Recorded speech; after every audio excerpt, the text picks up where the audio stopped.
Pues vamos a empezar para no hacerles perder más su tiempo. Buenas tardes a todos. El día de hoy tenemos como invitados a dos grandes penalistas que debatirán sobre un tema que ha dado mucho de qué hablar dentro y fuera del gremio. Como todos sabemos, el 18 de junio de 2008 se reformó la Constitución Federal para incorporar en México el sistema de justicia penal acusatorio. Uno de los temas más novedosos que en su aplicación selectiva y discrecional por parte de las fiscalías ha generado mucha polémica son los criterios de oportunidad. Tradicionalmente, el ejercicio de la acción penal se rige por el principio de legalidad, por virtud del cual, una vez que el Ministerio Público ha recabado los datos necesarios para acreditar el hecho que la ley señala como delito y la probable intervención del imputado en su comisión, se encuentra obligado a perseguir el delito. En el sistema mixto tradicional, una vez que el Ministerio Público acreditaba o comprobaba el cuerpo del delito y la probable responsabilidad del indiciado, se encontraba obligado a ejercitar la acción penal. Sin embargo, en el sistema acusatorio, por razones diversas de política criminal, prevención especial, utilidad procesal, entre otras, se faculta al Ministerio Público a abstenerse del ejercicio de la acción penal sobre la base de criterios de oportunidad. El día de hoy, nuestros ponentes compartirán sus puntos de vista sobre los problemas que en la práctica ha generado la falta de una regulación clara y exhaustiva al respecto. Sin más preámbulo, le doy la bienvenida al licenciado Eduardo Amerena y al licenciado José Joaquín Zapata, con quienes en lo personal estoy muy agradecido por haberme aceptado la invitación. Quiero decirles que es un honor para nosotros contar con su presencia y poder compartir puntos de vista con ustedes. Le voy a ceder el uso de la palabra al licenciado Ilan Katz, coordinador de la Comisión de Derecho Penal, si quiere decir unas palabras introductorias para que ahora sí se suban al ring, Pepe y Guayo. Sí, muchas gracias, Gerardo querido. Yo nada más quiero decir que tanto como a Pepe como a Eduardo, Guayo para los amigos, les tengo un enorme aprecio. Son queridos amigos, difíciles y brillantes contrincantes. Le doy gracias a Dios que no tengo todos mis asuntos en contra de ellos, porque ya hubiera yo tirado la toalla. Son bravísimos, brillantes, pero sobre todo son muy queridos amigos, y me siento enormemente afortunado de tenerlos pues hoy en esta sesión que va a dar mucho que hablar. Adelante, por favor. Bueno, pues a ver, Pepe, no sé si quieras empezar o me permites. Fallo, ya, usted va. Y aparte, yo no entendí lo del ring, yo no me quiero pelear contigo. No, hombre. A ver, primero, déjenme decirles que para mí hoy es un día muy especial por varias razones. La primera, porque pues esta no es una plática o una sesión, en mi opinión, normal. Dos, es la primera vez en mi ejercicio profesional que me toca hablar con mis pares de la barra, de la cual en el chat que compartimos he sido crítico, estoy preocupado por el momento que estamos viviendo y también por lo que estamos haciendo o dejando de hacer en torno a un sistema de justicia que me parece cada vez deja mucho que desear, le queda a deber a la ciudadanía, y a partir de este intercambio y sobre todo la abogacía, en mi opinión, no estamos o corremos el riesgo de ser irrelevantes. Y en ese sentido, quiero anticiparles que yo celebro y reconozco, primero, que se haya armado esta sesión. Dos, el nombre que le dieron no es común, porque por primera vez que yo recuerde, la barra tiene como tema en esta unión tan importante de comisiones de lavado y de penal, pues el valor, yo creo que se necesita valor para hablar del abuso de una figura en estos tiempos. Entonces yo lo que prometo es, de mi parte, restringir los adjetivos, no hacer un tema militante, pero es imposible no referirse a asuntos particulares como ejemplos del abuso. Y eso es lo que a mí me parece que tiene una enorme valía. Primero, a ver, ¿qué pienso del criterio de oportunidad y cuál ha sido mi experiencia? ¿Creo en el criterio de oportunidad? Primero, absolutamente sí. Dos, el criterio de oportunidad, yo recuerdo, y hablando de Ilan y yo, que ya no sé si somos jóvenes o no, yo empecé mi ejercicio profesional en 94, siendo muy joven con el sistema tradicional, y celebré la reforma de 2008 enormemente, y la he venido siguiendo, y durante muchos años la impartí en la Universidad Iberoamericana. Y el criterio de oportunidad, en mi opinión, que por supuesto, y así empiezo, hablando entre pares, sé que nos estamos refiriendo a las declaraciones, a la colaboración de información en aras de extinguir la acción penal. Sin embargo, todos debemos de tener presente que el criterio de oportunidad tiene dos vertientes. Una, desde la base constitucional en el artículo 21, que reserva y cambia el paradigma del principio de legalidad al principio de oportunidad. ¿Y eso qué quiere decir? En mi opinión, el que la acción penal no sea irremediable, no sea imparable y no sea una locomotora, fortalece a la abogacía, ayuda a combatir la corrupción e incentiva a la sociedad para recibir una justicia de mejor calidad. ¿Y por qué digo esto? Porque aquellas personas que hayan vivido junto conmigo el sistema tradicional sabían que la gente del Ministerio Público no podía parar. Y uno tenía que amarrarse a su cliente, decir, ahí viene el tren, reservarse el derecho a declarar y tratar de sacar adelante el asunto como fuera. Me refiero a asuntos en el que se persiguiera de oficio, asuntos contra el gobierno, de manera que para los abogados, a mí me parece que es una herramienta increíble y también para la autoridad, porque es una herramienta en la vertiente que estamos platicando que permite de manera legal vencer a través de un incentivo el principio de no autoincriminación, por una parte, extinguir la acción penal y a la vez entrar de manera legal y con preservación de la prueba de manera correcta, sin tortura, como era la idea de que esto sucediera, y sin prisión preventiva, para poder desentrañar los asuntos donde hubiera una participación múltiple de personas en asuntos de servidores públicos, de lavado de dinero, etcétera. El tema de la delincuencia organizada lleva otro tratamiento. Entonces, para mí, mi experiencia pasada en la pasada administración,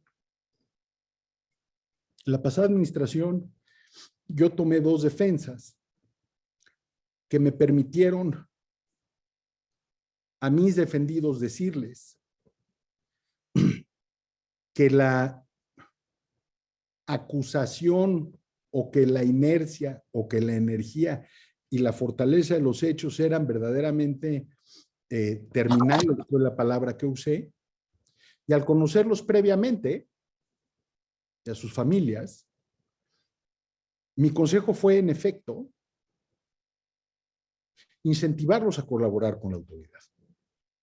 No estar neceando, no hacer omertaz, sino simplemente participar, ofrecer prueba, y fueron de verdad dos procedimientos en esta obtención de criterios que fueron exhaustivos, en el que nos pidieron federales, dentro del marco del mismo asunto, en el que se nos pidió primero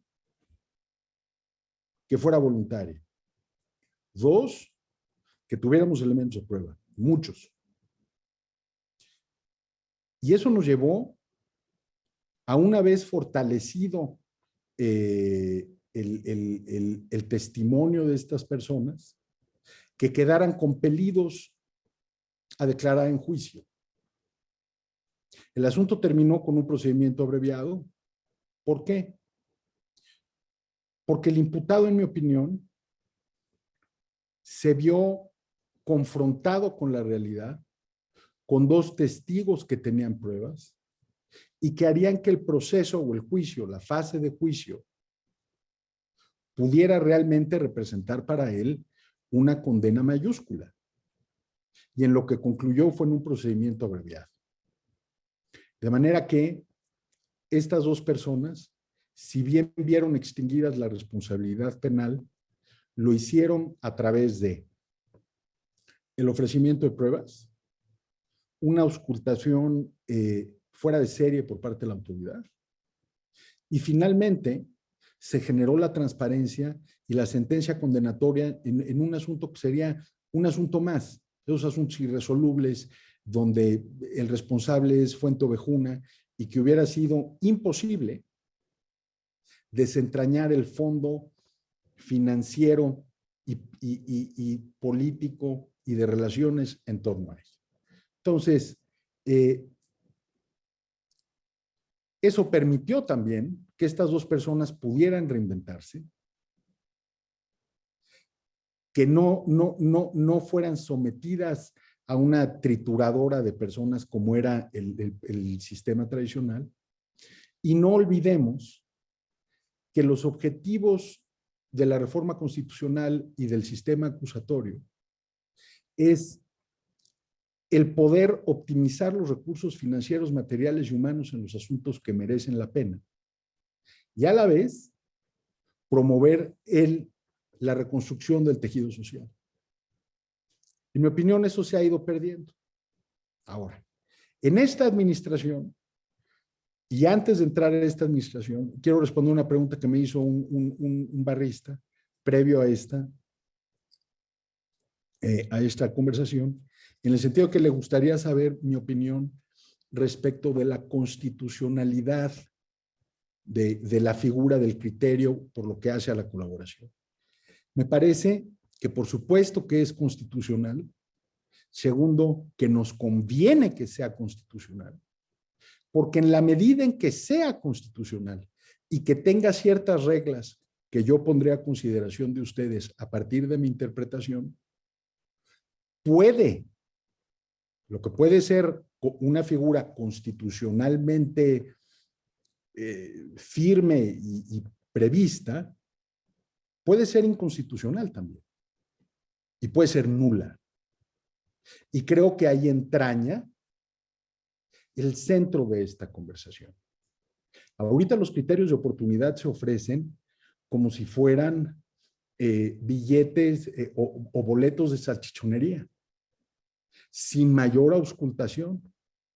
Entonces, partiendo de esa base, yo considero que el criterio de oportunidad es constitucional y tiene ciertos requisitos y características que van más allá del 21. El 21 lo que hace es establecer una excepción en materia de ejercicio de la acción penal en el que permite que el Ministerio Público extinga la responsabilidad penal a través de la figura del criterio de oportunidad, en sentido amplio. Es decir, cuando hay reparación del daño, cuando es un delito de bagatela, de poco monto, con pena alternativa, y luego nos lleva al tema de la información. No es el único ángulo en el que, en mi opinión, el criterio de oportunidad encuentra basamento constitucional. Yo creo que es importante tenerlo presente. En el artículo 20 de la Constitución, la fracción primera establece, en mi opinión, de mala manera, que el proceso penal tiene por objeto el esclarecimiento de los hechos. Eso es falso. El sistema acusatorio lo que busca es que prevalezca la mejor versión. Uno de los objetivos que eran inalcanzables en el sistema tradicional era que el juez, como instructor del proceso, llegara a saber, supuestamente, el hecho que habría sido esclarecido. Y el asunto de Ayotzinapa, con una frase desafortunada que para nada marca la gestión, en mi opinión, del procurador Murillo Karam, este tema de la verdad histórica es algo que se ha venido cargando. Ahora, habiendo dicho eso y teniendo como objetivo, digamos, llegar al fondo del tema, solamente es prueba aquella que se desahoga en la etapa de juicio. Y aquí hay un punto importante. Uno de ellos es el testimonio. De ahí que venga la obligación de la persona que pide el criterio, y subrayo, pide, que adquiera el compromiso de comparecer a juicio. Eso para mí es importante. Termino con dos cosas. La fracción séptima se divide en dos, y eso es algo que todos lo sabemos, pero yo creo que es importante tenerlo presente.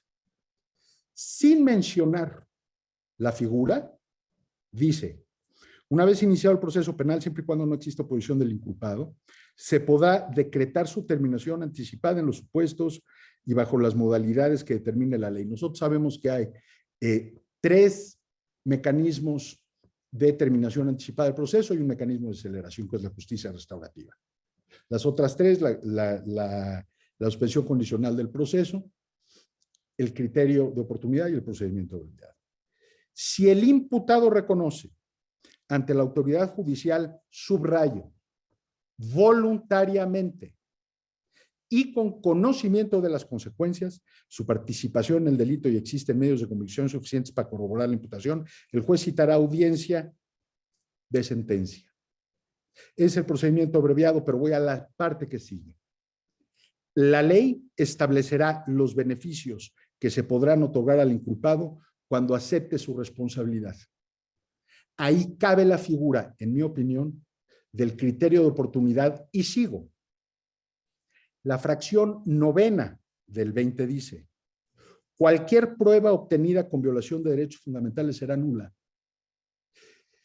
Y esto para mí es muy interesante. ¿Por qué?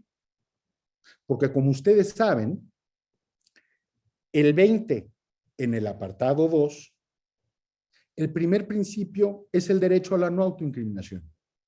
Porque abandonamos, se supone, del sistema tradicional a la confesión como reina de las pruebas, el sistema de prueba tasado y la prisión preventiva. 3 cosas que en el actuar de hoy es una hipocresía y una falsedad, porque las cosas no funcionan así.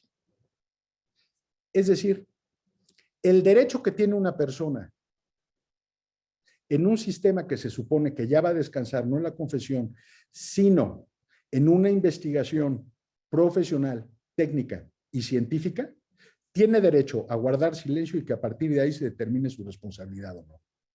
El criterio de oportunidad para colaborar es un incentivo.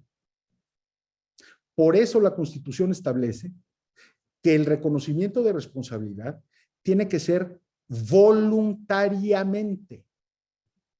Lo que estamos viendo en distintos asuntos en materia de abuso es que meten a la gente en prisión preventiva y dicen: no va a salir hasta que colabore. Me refiero a Rosario Robles, por ejemplo. Hay una declaración en ese sentido. Si está coaccionado, y les pido su atención en esto, cualquier prueba, cualquiera es cualquiera, cualquier prueba obtenida con violación de derechos fundamentales será nula. El testimonio, en mi opinión, aquí se refiere claramente a una prueba de cargo. Y una prueba de cargo puede ser la declaración ofrecida o generada a partir de un criterio de oportunidad que se da bajo coacción. Entonces, no podemos excluir la posibilidad de que como defensores nosotros podamos, cuando se dejan criterios de oportunidad con mentiras, criterios de oportunidad sobre bases falsas, criterios de oportunidad donde hay coacción, que nosotros como defensores podamos establecer que esa coacción, esa presión estatal para una colaboración sea una prueba nula violatoria de derechos fundamentales en 2 vertientes. tanto del que declara como al que ponen a señalar y a inventar cosas. Entonces, me parece que el abordar desde distintos ángulos el criterio de oportunidad y pensando que va más allá de esta parte institucional que divide el ejercicio de la acción penal y vuelve al Ministerio Público más dúctil para incentivar a que la gente voluntariamente abandone el principio de no autoincriminación y busque colaborar para extinguir la acción penal, me parece que tiene una enorme valía. Ahora, en lo que se relaciona con el delito de lavado de dinero, es importante tener presente que el criterio, primero, que el delito de lavado de dinero es un delito que se persigue de oficio. Y veo ahí a Antonio López, un gran amigo mío, que es un especialista en la materia. Es un delito que se persigue de oficio, pero que tiene un requisito de procedibilidad en dos vertientes. Uno, la obligación que tiene la Secretaría de Hacienda de presentar una denuncia cuando el delito de lavado se ve involucrado en el sistema financiero. No es una prerrogativa, es una obligación del órgano técnico. Y por otra parte, si se da bajo la lógica de las facultades de comprobación, todavía la ley es más dura. Cuando se trata y todo esto tiene un enorme punto relacionado con el criterio de oportunidad. Cuando toca el sistema financiero, el lenguaje de 400 bis es, se requerirá la denuncia. Es decir, es un requisito de procedibilidad. Pero cuando se da dentro del marco del ejercicio de las facultades de comprobación, la Secretaría de Hacienda, en otra vertiente distinta al sistema financiero, todos sabemos que la Secretaría de Hacienda es cabeza de sector tanto tributario como financiero, tiene la obligación de presentar la denuncia. ¿Por qué esto es importante? Porque el criterio de oportunidad en relación con delitos financieros tiene que darse previa autorización de la Secretaría de Hacienda.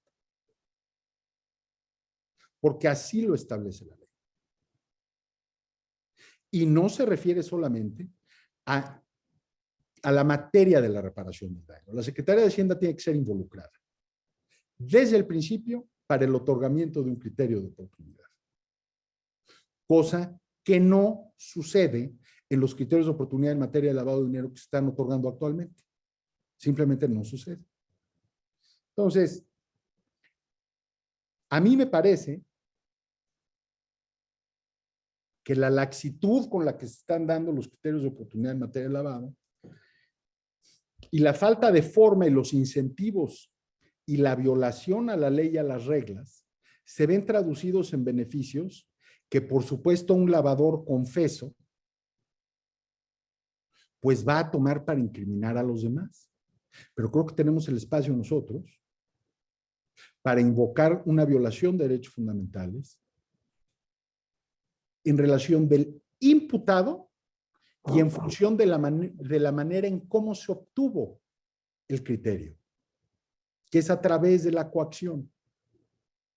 En mi caso, bueno, no en mi caso, voy a poner dos asuntos, voy a señalar dos vertientes de un asunto. Yo estoy defendiendo a dos hermanos en el asunto del Infonavit, que fueron indemnizados con 5,000 millones de pesos. Y había o estaba involucrada otra familia, y esa familia entrega 2,000 millones de pesos, que todos hemos visto. ¿Qué sucedió? Sin entrar a las particularidades del caso y respetando el canon de la barra. Que no ofrecieron información porque no había y porque no hay delito, en mi opinión. Pero que la Procuraduría, para recibir esos 2,000, tuvo que torturar la ley al punto de otorgar un criterio de oportunidad por lavado de dinero, considerándolo como un delito patrimonial sin violencia contra las personas. Todos aquí sabemos que ese es el robo, el despojo, el abuso de confianza, la administración fraudulenta y el fraude. Y no hubo autorización previa a la Secretaría de Hacienda. Y se otorgó un criterio de oportunidad y se extinguió la acción penal. Ahora, nadie que tenga prestigio, ¿verdad? El que no acusen a nuestros clientes de delincuencia organizada, pues es que no tiene caché el asunto. O sea, no puede haber asunto lavado sin delincuencia organizada porque es un asunto poco elegante, ¿no? Entonces, por supuesto, están denunciados mis clientes por delincuencia organizada. Y fueron capturados 2 funcionarios del Infonavit. Y uno de ellos, después de soportar 6 meses en el altiplano, decide, acusado por el 2ter de delincuencia organizada y aplicada la ley de delincuencia organizada, que les quiero leer cómo termina el 20 en este tema. La ley establecerá beneficios a favor del inculpado, procesado o sentenciado que preste ayuda eficaz para la investigación y persecución de delitos en materia de delincuencia organizada. Esos beneficios están en la Ley Federal contra la Delincuencia Organizada. Este señor que aguantó 6 meses declaró sin pruebas, violando los preceptos de colaboración previstos en la Ley de Delincuencia Organizada, cuyos beneficios son, por supuesto, la remisión de la pena, no la extinción de la responsabilidad, y lo dejaron salir de la cárcel. Ese precedente para personas vinculadas de veras con el crimen organizado, con el lavado de dinero producto del narcotráfico y de otros delitos, es un precedente terrible, porque ya del altiplano dejaron salir a alguien que declara sin pruebas, sin datos de prueba, y omitiendo las reglas en materia de delincuencia organizada. El otro pobre funcionario declara también, van ante el juez de control, y el otro juez de control lo que dice es, pues este señor no sale, porque la Ley Federal contra la Delincuencia Organizada no lo permite. Entonces quedó, habiendo colaborado, preso y confeso, según él, de cosas que no sucedieron. Mi punto es el siguiente. Yo lo que veo es un abuso discrecional en dar un criterio de oportunidad, estableciendo laxitud en las pruebas, no darle intervención al órgano técnico, que es la Procuraduría Fiscal de la Federación, que dice que debe de ser con autorización previa y ni siquiera la citan. Y a partir de ahí, estar traficando con extinciones de responsabilidad penal en asuntos en el que la mayoría de las declaraciones no hacen sentido. Entonces, estamos regresando, en mi opinión, a la utilización de penales de máxima seguridad, 1. 2, cuando están de buenas, a prisión preventiva en penales normales. Y si no, preguntémosle bueno, entonces, y en el tema de lavado, brincarse al órgano regulador y todavía tener la cara dura de dar criterios haciendo parecer que el lavado es un delito patrimonial sin violencia contra las personas, como son los choques, ¿no? Pues me parece un abuso y por eso yo decía que me parece esta una sesión valiente. Porque la pregunta después, y aquí termino para darle espacio a Pepe, es ¿qué vamos a hacer? O sea, después de oír esto, que yo pongo a disposición de ustedes mis expedientes, mis argumentos, todo lo que ustedes quieran. Pero ¿qué va a pasar después? Si ahorita estamos hablando de abusos, ¿qué vamos a hacer como barra? Entonces, las limitaciones que tenemos es o son el no poder participar u opinar de asuntos particulares. Pero hay asuntos, como lo menciona la propia ley, cuyo interés es tan grande que merecería tener el foco para que deje de suceder esto de estar regalando criterios sin pruebas y tener presente, en mi opinión, que una presión o una coacción a vencer el principio de no autoincriminación es una violación fundamental de derechos fundamentales para el que ponen a declarar y que puede ser capitalizada por el imputado que resiente el señalamiento. Entonces, bueno, yo así empezaría, Pepe, no sé, pues te toca, mano, ¿no? Y éxito. Muchas gracias, Guayo. Primero, agradecimiento a los dos coordinadores, Ilan, Gerardo, por la convocatoria. Mi reconocimiento y mi envidia a Guayo, que me debió haber invitado a la biblioteca de su casa a tomar esta plática y no dejarme a mí en la oficina, lo que me parece de terrible gusto. Los saludo a todos, veo que además hay muchos que son amigos, veo a algunos de mis socios por ahí conectados, y pues bueno, procedo a aproximarme a la temática por la que nos reunimos hoy a platicar.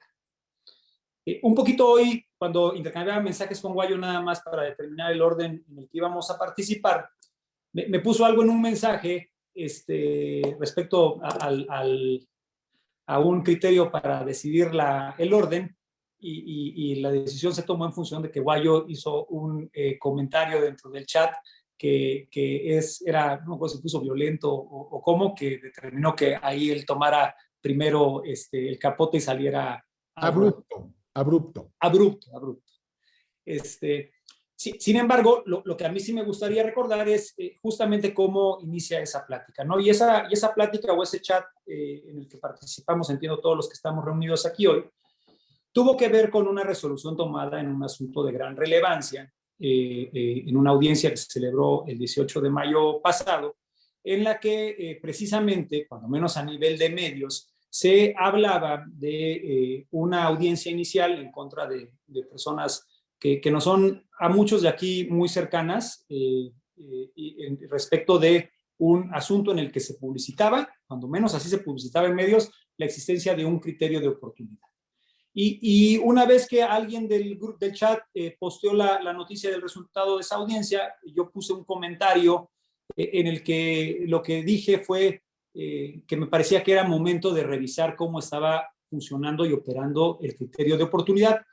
Y no lo digo porque quiero decir, pero yo lo dije primero, Guayo. No, sino simplemente porque voy a centrar mi intervención precisamente en ese planteamiento que hice, ¿no? En ese planteamiento de origen, que me llamó la atención. Y me llamó la atención porque, como también lo dice Guayo, nosotros en mi despacho participamos en algunos otros asuntos en donde de alguna manera se ha llevado a cabo la utilización, o aparentemente la utilización de este criterio, pero más allá de eso llegaremos más adelante en mi exposición, de una manera que considero inadecuada y que como voy a exponer, pienso que es derivado así de un tema relacionado con lo que yo lo que yo considero es incluso una omisión legislativa. Bueno, entonces, establecido mi punto de partida, cuando nos ponemos a revisar concretamente esos asuntos, la primera pregunta que surge es, bueno, ¿qué son y cómo operan los criterios de oportunidad? Y aquí voy a retomar un poco la información con la que nos dio oportunidad, bueno, con la que nos compartió Gerardo de inicio, y que creo que sí es bien relevante tener en cuenta, que también la tocó Guayo, pero que nos dan el marco ideal para poder partir hacia contestar este cuestionamiento de cómo está regulado y si el uso ha sido abusivo, y sin lugar a dudas yo sí pienso que ha sido desordenado. Por principio de cuentas, como lo mencionó Gerardo, el 18 de junio de 2008, con motivo de la reforma constitucional, derivado de la presentación de diversas iniciativas, concretamente en la segunda iniciativa que presentó los diputados, perdón, el diputado César Anaya, el diputado Borrego, que creo que por ahí está Felipe, Raimundo Cárdenas y Faustino Estrada, se entró al análisis de diversos artículos constitucionales. Concretamente se entró al análisis del artículo 21 constitucional para proponer su reforma a la luz de lo que queríamos que se volviera nuestro nuevo sistema de justicia penal.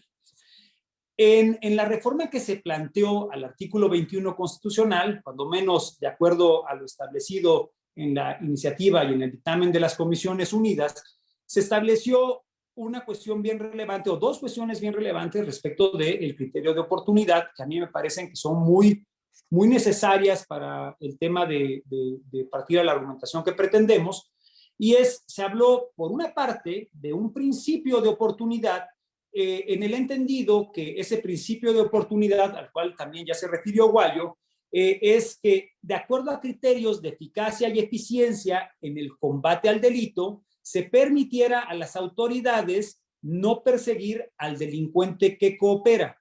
Ese es un tema bien relevante que viene en una parte de esas iniciativas y de ese dictamen y que se relaciona evidentemente con el testigo colaborador. Cuestión bien relevante. En nuestro orden jurídico nacional ya existía esa figura y estaba normada bajo criterios muy específicos desde la reforma constitucional de 96 y concretamente también desde la entrada en vigor de la Ley Federal contra la Delincuencia Organizada. Ahora, en ese mismo paquete de argumentos para reformar el artículo 21 constitucional, también se establecieron lo que propiamente se denominó, cuando menos a nivel de iniciativa y a nivel de dictamen, como criterios de oportunidad, entendidos como esta política de administración eficaz de recursos para evitar perseguir asuntos que no lo ameritan. Eso también hace un momento ya lo dijo Guayo. ¿Qué tienen en común este principio de oportunidad, que en realidad es una técnica especial de investigación, y el criterio de oportunidad? Lo adelantó Gerardo. Lo que tienen en común es que constituyen una restricción, una excepción a ese principio de oficiosidad. Y aquí no me voy a subir al ring con Guayo y no me quiero subir al ring con Guayo, pero yo aquí discrepo de lo que dijo Guayo. Guayo dijo que encontrábamos con relación a esta reforma constitucional una oposición entre principio de legalidad y principio de oportunidad. Yo creo que no es así, y es más, creo que es el principio de legalidad el que va a dar la respuesta, pero lo que hay aquí es una oposición entre el principio de oficiosidad o también llamado principio de inderogabilidad de la persecución penal frente a un principio de oportunidad que es el incremento de la discrecionalidad del Ministerio Público para decidir dos cosas derivadas de dos cuestiones distintas. Una cuestión relacionada con el tema de la aplicación de una técnica especial de investigación que es precisamente recabar la declaración de un colaborador, de una persona que participa en un delito que está dispuesta a colaborar, y también la posibilidad de que no se continúe en esa persecución oficiosa como una cuestión discrecional para poder decir este delito, si me pongo a investigarlo, afecto la eficacia de la aplicación de mis recursos, entonces bajo ciertos criterios no los voy a investigar. Entonces, eso para mí significa una cuestión bien relevante, porque creo que la Constitución, como bien lo dijo Guayo, tiene temas que nos llevan a una cuestión que es muy clara y que sin lugar a dudas en el concierto internacional el tema de la existencia de esta técnica especial de investigación, pues se ha probado que es una herramienta necesaria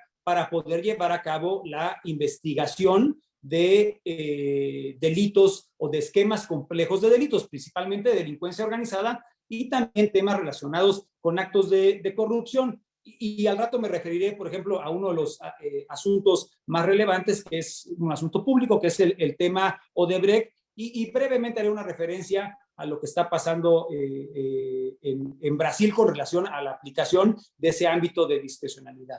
No dejo de decir desde este punto que en este tema de en donde va a haber una contraposición entre la oficiosidad y la oportunidad, que incrementa el grado de discrecionalidad, y aquí regreso, pienso que ese grado de discrecionalidad no puede de ninguna manera exceptuarse o exentarse del principio de legalidad.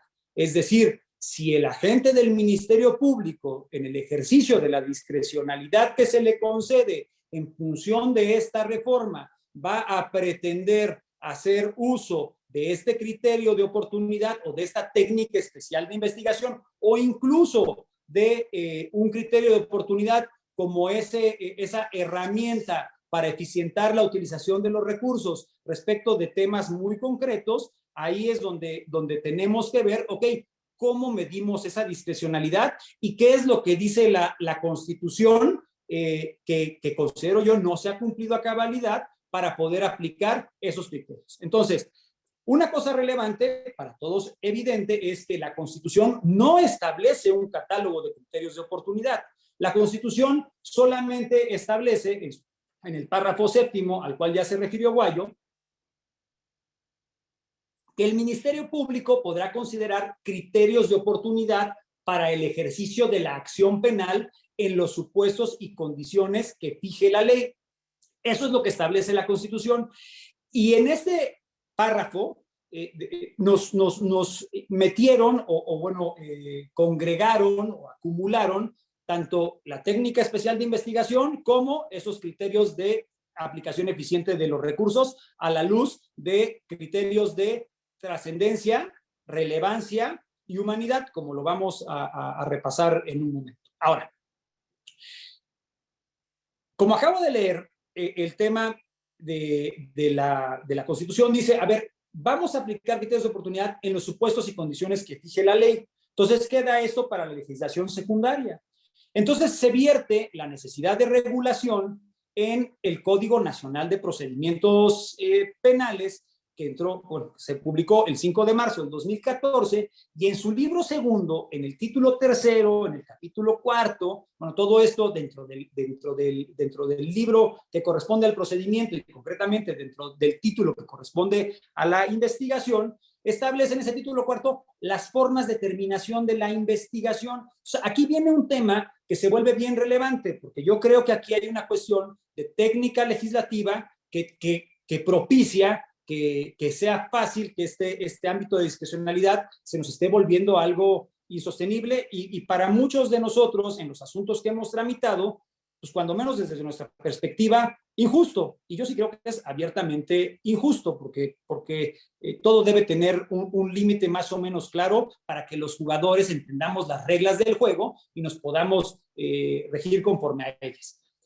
Dicho esto, bueno, reitero sí lo que dijo Guayo, en el tema de que pues, es necesario el criterio de oportunidad y está constitucionalmente justificado, ¿no? Con la distinción que creo que queda para el análisis de que quedaron congregados en el párrafo 7º dos conceptos distintos que incluso en el dictamen uno se le llama principio de oportunidad y a otro se les llama criterios, pero bueno, están aquí en la Constitución. Bueno, bajamos entonces al Código Nacional. Entonces, ¿es el criterio de oportunidad técnica de investigación especial una forma de terminación de la investigación? Yo creo que ahí está el problema. O sea, si nosotros revisamos el artículo 256 que contemplaba 7 fracciones en las que estaban relacionados las causales bajo las que operaba el criterio, encontramos que la primera pues, se refiere a lo que llamamos ahí delitos bagatela, y bueno, cuestiones ahí relacionadas con delitos menores. El segundo más o menos lo mismo, el tercero, el cuarto, y ya cuando llegamos al quinto entramos a este tema que es muy relevante, que establece que se podrá aplicar un criterio de oportunidad cuando el imputado aporte información esencial para la persecución de un delito más grave del que se le imputa, la información que proporcione derive en la detención de un imputado diverso y se comprometa a comparecer en juicio. Estos supuestos. Estoy leyendo la versión inicial del artículo 256, que posteriormente fue reformada en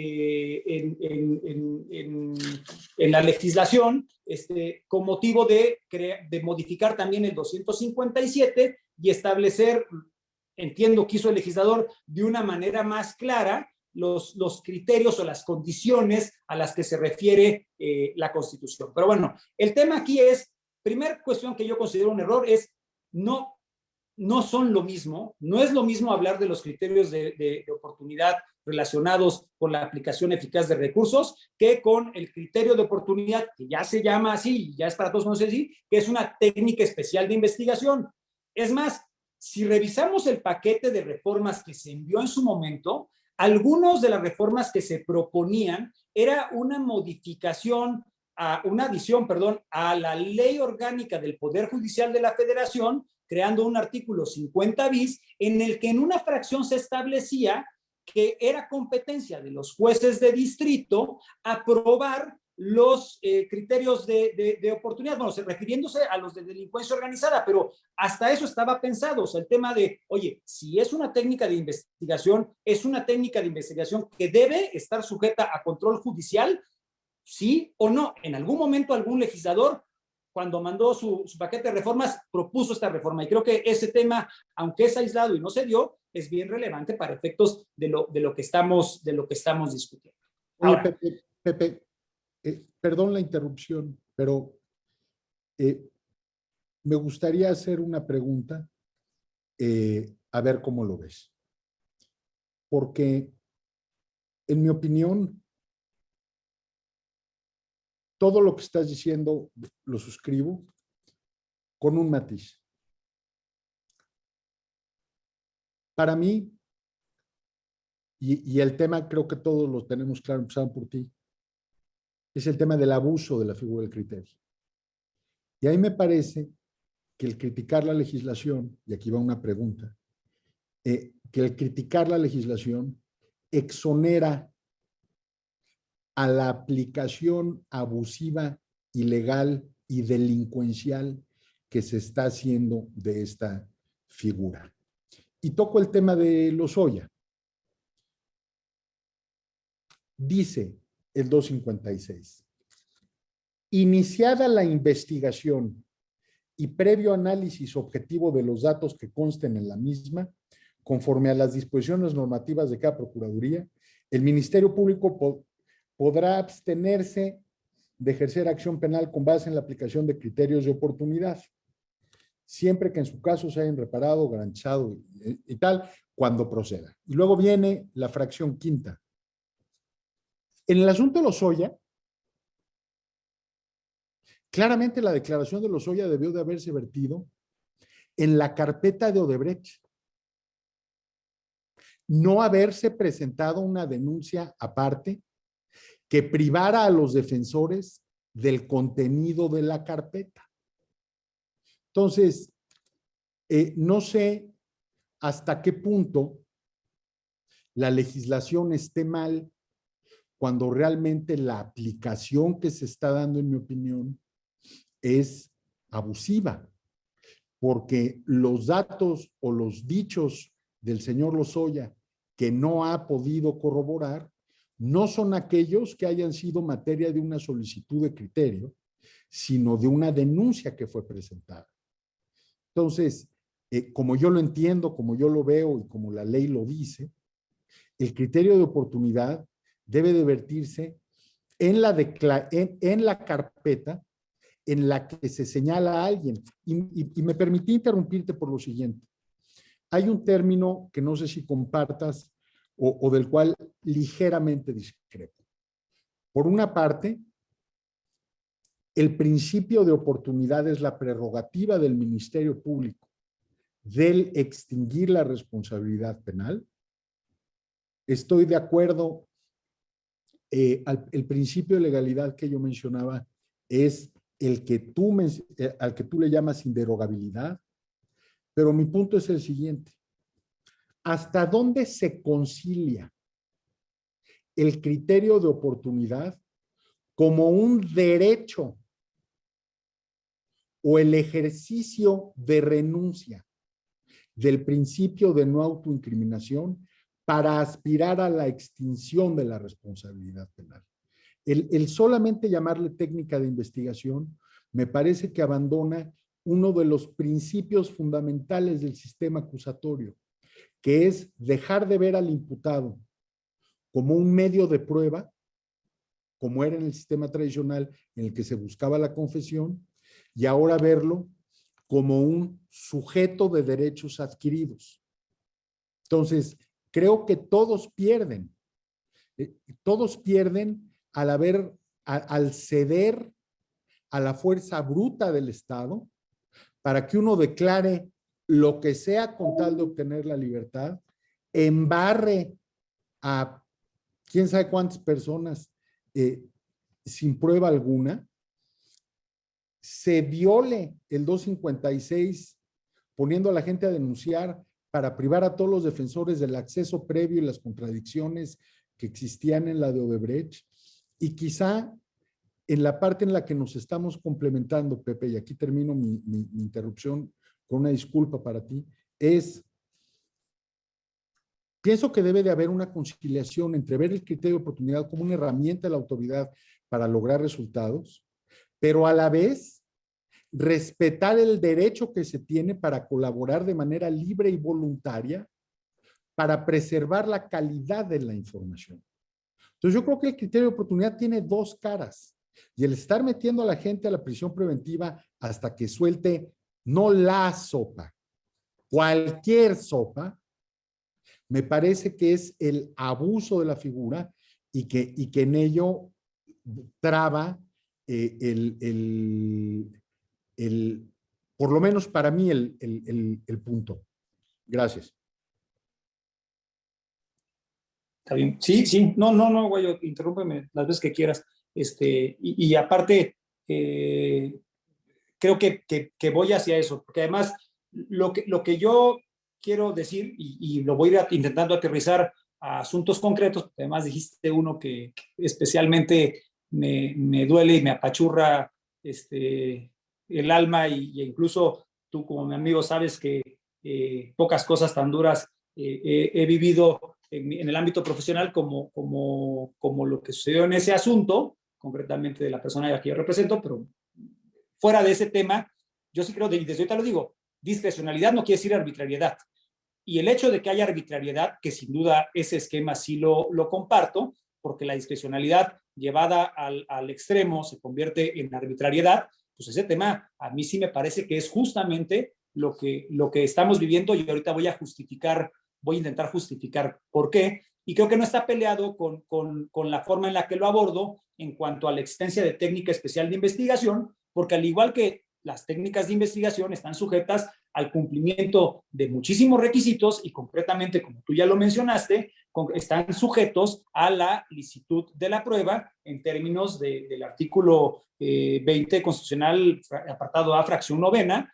Incluso, tú lo sabes, en el asunto que estás comentando, eso fue materia de debate, y sé que en otros asuntos en donde también se ha hablado de una denuncia presentada bajo esquema de criterio de oportunidad, con resultados distintos además a los que nosotros tuvimos, y que además habla de la arbitrariedad no solamente de la autoridad ministerial, sino también de la autoridad judicial en conceder laxitud para este ámbito de discrecionalidad, se vuelve en extremo riesgosa. Pero regreso a mi tema, dame chance, y ahorita retomo ese punto en el que creo que tenemos más coincidencias que diferencias, pero que sí se vuelve bien relevante, ¿no? Entonces, regreso aquí al punto de qué significa que tenga este carácter de técnica especial de investigación, que me imagino que es lo que ahorita motivó el comentario, y es que contrario a lo que tú expusiste, y este es otro punto en donde sí creo que hay que ser muy cuidadoso, yo sí pienso que la justificación de la existencia de este criterio de oportunidad técnica especial de investigación, que es al que nos estamos refiriendo, nosotros ahorita los estamos dejando de lado, sí se justifican a la luz de que yo sí considero válido el tema de que se establece como uno de los fines del procedimiento el esclarecimiento del hecho.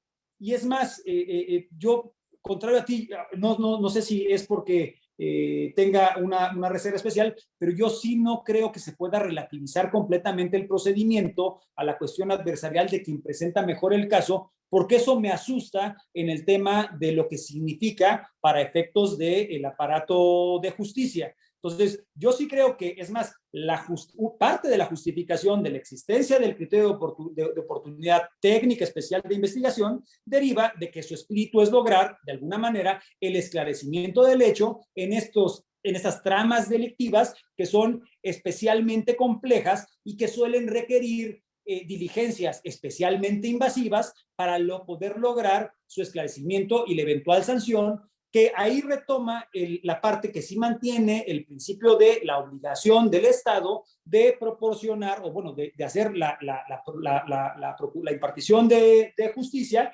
y la función de seguridad pública. Sin embargo, en este entendido de que se amplía la discrecionalidad del agente del Ministerio Público para poder utilizar esta técnica, pues entonces tendremos que ver cómo le hacemos para que la utilización no sea, como de acuerdo a nuestra experiencia personal hemos visto, absolutamente arbitraria. Principalmente tendríamos que saber cómo se debe limitar esa discrecionalidad del Ministerio Público. Y ahí regreso a mi primer comentario que se relacionó con lo que tú dijiste, que ahorita ya aclaraste. Yo por principio de legalidad me estaba refiriendo, dijiste, a ese principio de oficiosidad o de inderogabilidad de la persecución penal. Entonces, como estamos ya de acuerdo en ese tema, entonces, ¿cómo hacemos el control de la actividad del Ministerio Público para que no sea, como está siendo ahorita, verdaderamente arbitraria? Y yo creo que eso es solamente mediante la aplicación del principio de legalidad. Y ahí sí regreso al artículo 21 constitucional en su párrafo séptimo, en la parte en la que establece de manera muy, muy directa que se tendrán que aplicar con los términos, con las condiciones y requisitos que establezca la ley. Y nuestro problema es que tenemos una ley que no nos dice cómo va a operar esa técnica de investigación, y eso provoca que el agente del Ministerio Público actualmente abuse de esa discrecionalidad y lleve actos que, coincido contigo, en violación de derechos fundamentales de la persona, porque además nuestra Constitución establece en esa fracción 9ª del apartado A que cualquier prueba obtenida con violación de derechos fundamentales será nula. Y nuestra Constitución no relativiza esa nulidad. No dice solamente si afecta a la persona de los derechos, cuyos derechos estarían afectando. Habla de una nulidad. Sé que existen criterios distintos y sé que siempre nos iremos hacia lo que las resoluciones o, bueno, la jurisprudencia de Estados Unidos marca con relación al tema de la nulidad de la prueba, y ya tenemos incluso en nuestra jurisprudencia causales que pueden de alguna manera justificar la violación, y ahí está Tony, que es experto en el tema de la nulidad de la prueba. Pero bueno, con independencia de eso oye, yo aquí tengo la declaración o la denuncia de una persona a quien no le dijeron que tenía derecho a no autoincriminarse, a quien no le permitieron estar asistido por un abogado, con quien no celebraron ningún tipo de convenio en el cual quedara claramente cuáles eran las obligaciones que tenía, que cuando menos aparentemente en ese momento no tenía de otra, y el trato que se le está dando, no sé si de tortura, pero cuando menos podría aparentar ser típico de tratos crueles, inhumanos y degradantes en los términos en los que está establecido en la ley de la materia, rindiendo una declaración bajo un mínimo estándar de control y sin poder saber en qué momento o desde qué momento este tema fue tomado. Y eso, pues evidentemente, cuando menos desde mi perspectiva, es un tema que afecta gravemente la seguridad jurídica de todos los intervinientes en el procedimiento. Y a ese respecto, sí llamar la atención a que el criterio o el concepto de seguridad jurídica contempla que debe haber certidumbre respecto de nosotros como gobernados, respecto de todo el espectro de los derechos, tanto en las normas sustantivas como en las normas adjetivas, porque solo de esa manera se puede evitar que las normas se aplican según la espontánea voluntad de quienes las aplican, ¿no? De los destinatarios de esa norma. Y sí creo que eso es algo que está sucediendo en nuestra experiencia personal, ¿no? Y aquí llego justamente a eso, Guayo. Ya con eso cierro en participación, porque creo que ya nos salimos de la hora que teníamos programada, y es la aplicación de los criterios de oportunidad en asuntos actuales que son considerados de relevancia, que muchos de ellos tienen relevancia para nosotros, pero que sin lugar a dudas están sentando parámetros de la aplicación de esto que yo denomino y seguiré denominando técnica especial de investigación, sujeta al ámbito de discrecionalidad del Ministerio Público. El Ministerio Público tiene que lograr su cometido, a todos nos interesa, es de interés público, pero como lo dice Ferrajoli, no a cualquier costo.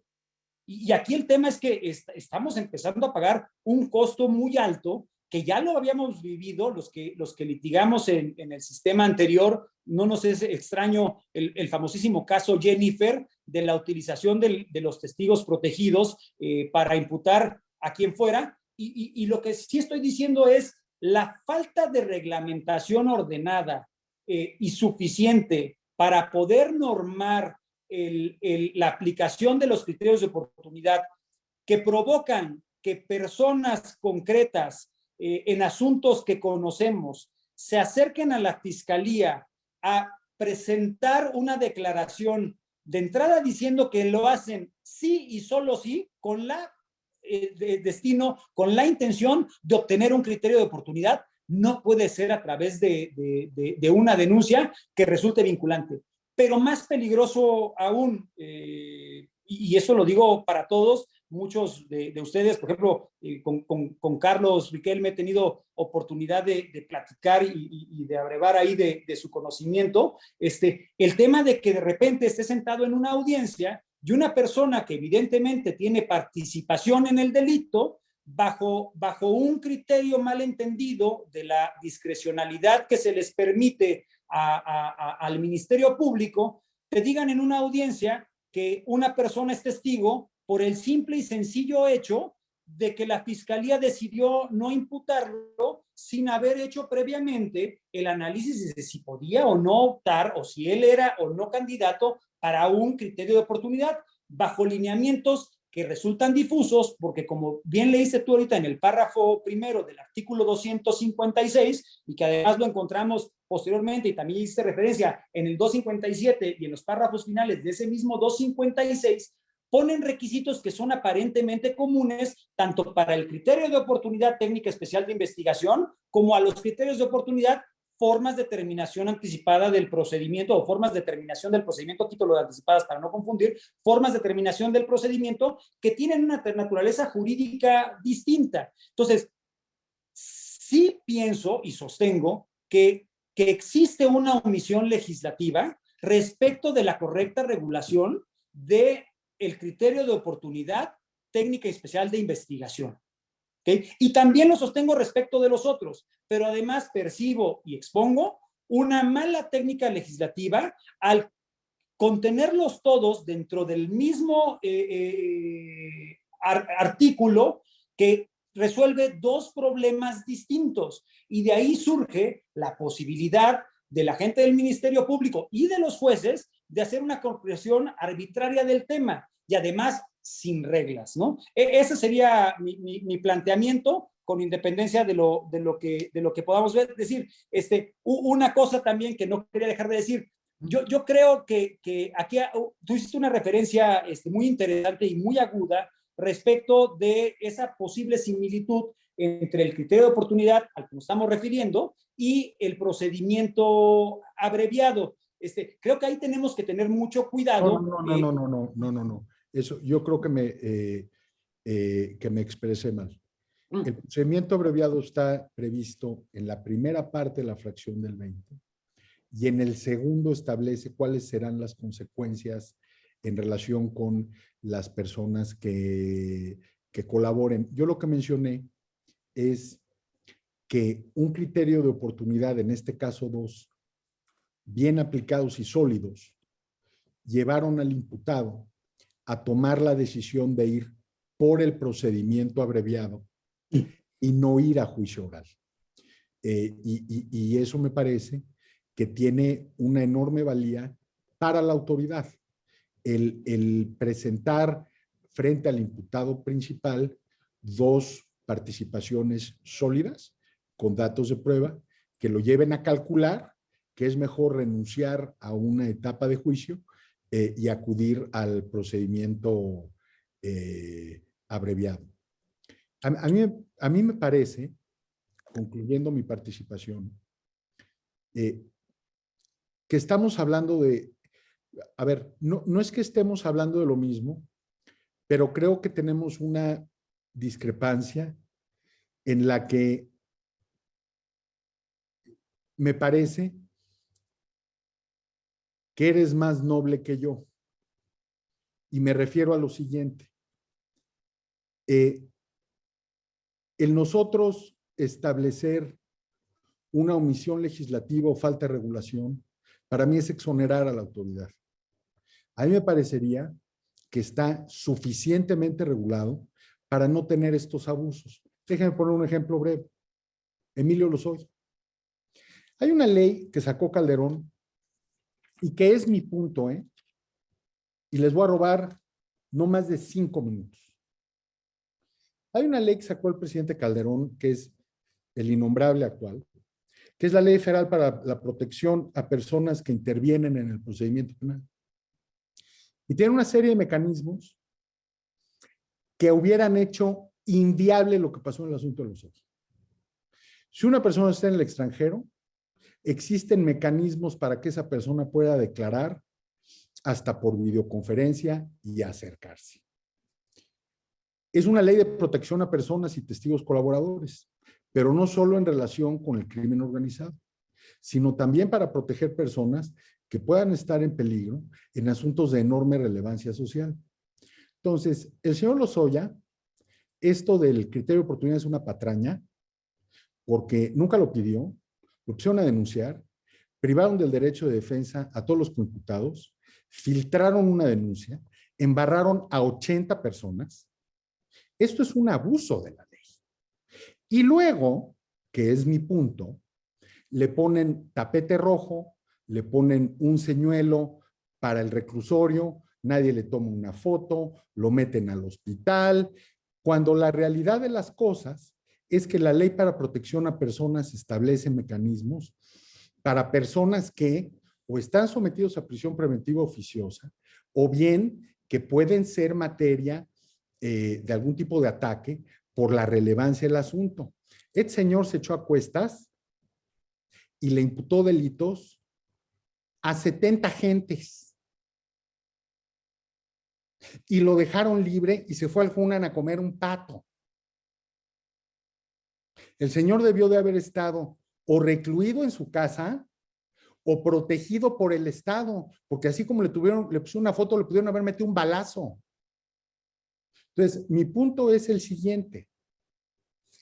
Lo que quizá yo celebro mucho y me parece muy balanceada, echándonos una autoporra, muy balanceada tanto de tu lado como el mío, porque tú lo estás viendo más como una técnica de investigación y yo lo que estoy poniendo a consideración de mis pares e incluso tuyo es que debemos como abogados, en mi opinión, irnos a la letra chiquita de la ley para poder revisar a las personas que declaran en contra de otras y que se les hace que se les otorga un criterio de oportunidad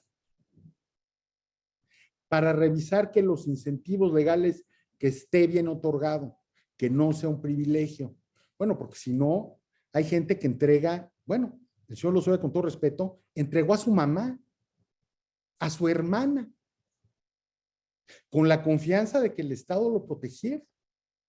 Y por la falta de pruebas, no solo el señor está en la cárcel, no solo personas que defienden estén involucradas, yo creo que no hay un defensor que no toque el asunto de Lozoya en alguna manera. El cliente que tú tienes, que es amigo mío, está en la cárcel. El asunto se vuelve irresoluble hasta para la autoridad. Mi punto es que el abuso hace que la propia autoridad se enrede. Entonces, yo creo que mi punto es, en torno al título que nos escogieron es: ¿el criterio de oportunidad es constitucional? En mi opinión, sí.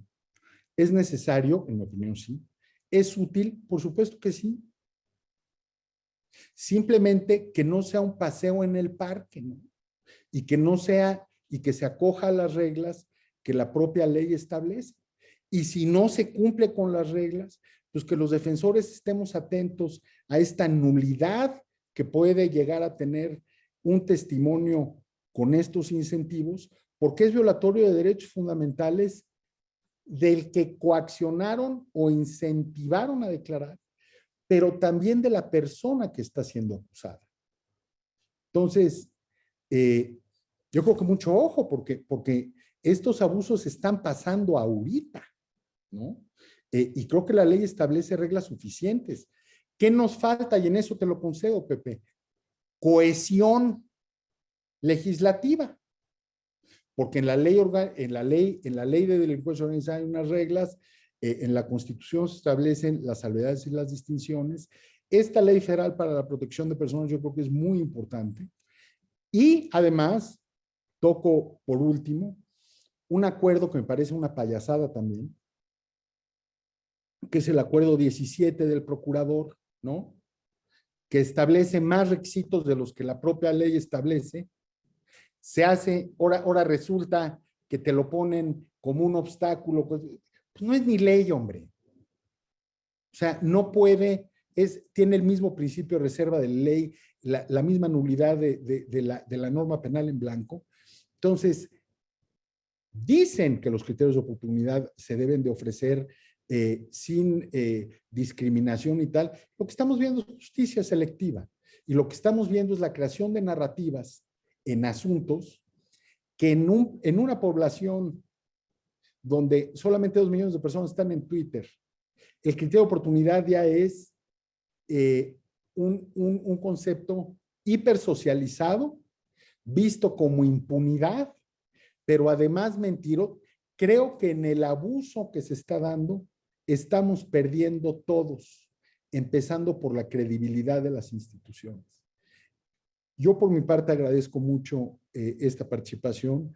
Muchas cosas de las que dices, Pepe, me ponen a pensar, pero sobre todo que en la barra veamos, pues, ¿qué podemos hacer?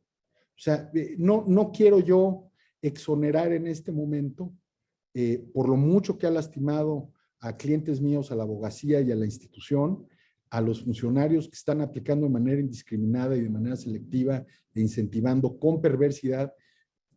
De ahí tu nobleza, Pepe, porque una cosa es la discrecionalidad, otra cosa es la arbitrariedad, otra cosa es el abuso y otra cosa es la perversión. Entonces yo creo que estamos ya cruzando del abuso a la perversión. Entonces, yo creo que estamos en un muy buen momento. Si hay alguien de la Fiscalía General de la República aquí oyendo, no dije ninguna mala palabra ni cosa que se pueda malinterpretar, simplemente mis ideas. Y con la ley en la mano, pues con la ley en la mano, ¿no? Creo que sí es momento de dominar la materia. Creo que sí es momento de estudiar hasta el último artículo. Y creo que sí es el momento en el que ahora resulta que los asuntos de corrupción y políticos, pues son derechos, ahora sí que son asuntos de derechos humanos y de litigio estratégico. Entonces, pues la materia constitucional es más valiosa que nunca. Yo les agradezco mucho el tiempo, creo que ya nos pasamos, pero estoy muy agradecido de haber sido escuchado, me siento mejor, y muy enriquecido por ti, Pepe. Muchas gracias. Hombre, al contrario, gracias a ustedes. Si todavía tienen tiempo, tengo por ahí. Yo nada más entendería que me toca mi cierre, pues yo fui segundo. Vas, dale, Pepe. Muy rápido, ¿no? El tema que yo solamente quiero dejar muy claro es, yo sí pienso que no puede estarse usando bajo el concepto de criterio de oportunidad un mecanismo de justicia selectiva que se aplica con discrecionalidad, que además raya en lo absurdo. 1. 2. Yo sí creo que aunque la discrecionalidad es indispensable para poder lograr el objetivo del Estado de perseguir los delitos. Tenemos que tener mucho cuidado con una política criminal de tipo utilitarista que aunque debe busca esta flexibilización del principio de legalidad procesal para incrementar la eficacia en sus investigaciones, no está sujeta ni libre del cumplimiento del principio de legalidad y del cumplimiento del respeto a los derechos humanos. Y como último planteamiento yo sí pienso que todos los jugadores en este procedimiento tenemos derecho a reglas claras, a saber cuáles son las reglas del juego. No es posible que según el centro de justicia en el que te toque o según el fuero en el que litigues, tengan concepciones distintas respecto de cuestiones tan sustanciales para efectos de la validez o invalidez de las normas. Pienso ya nada más finalmente, igual que Guayo, y esto es algo que he discutido mucho con mis socios, con Pablo, con Felipe, con Pedro, con Humberto, con Roberto y con José Antonio, el tema de la necesidad que ahorita expresa Guayo.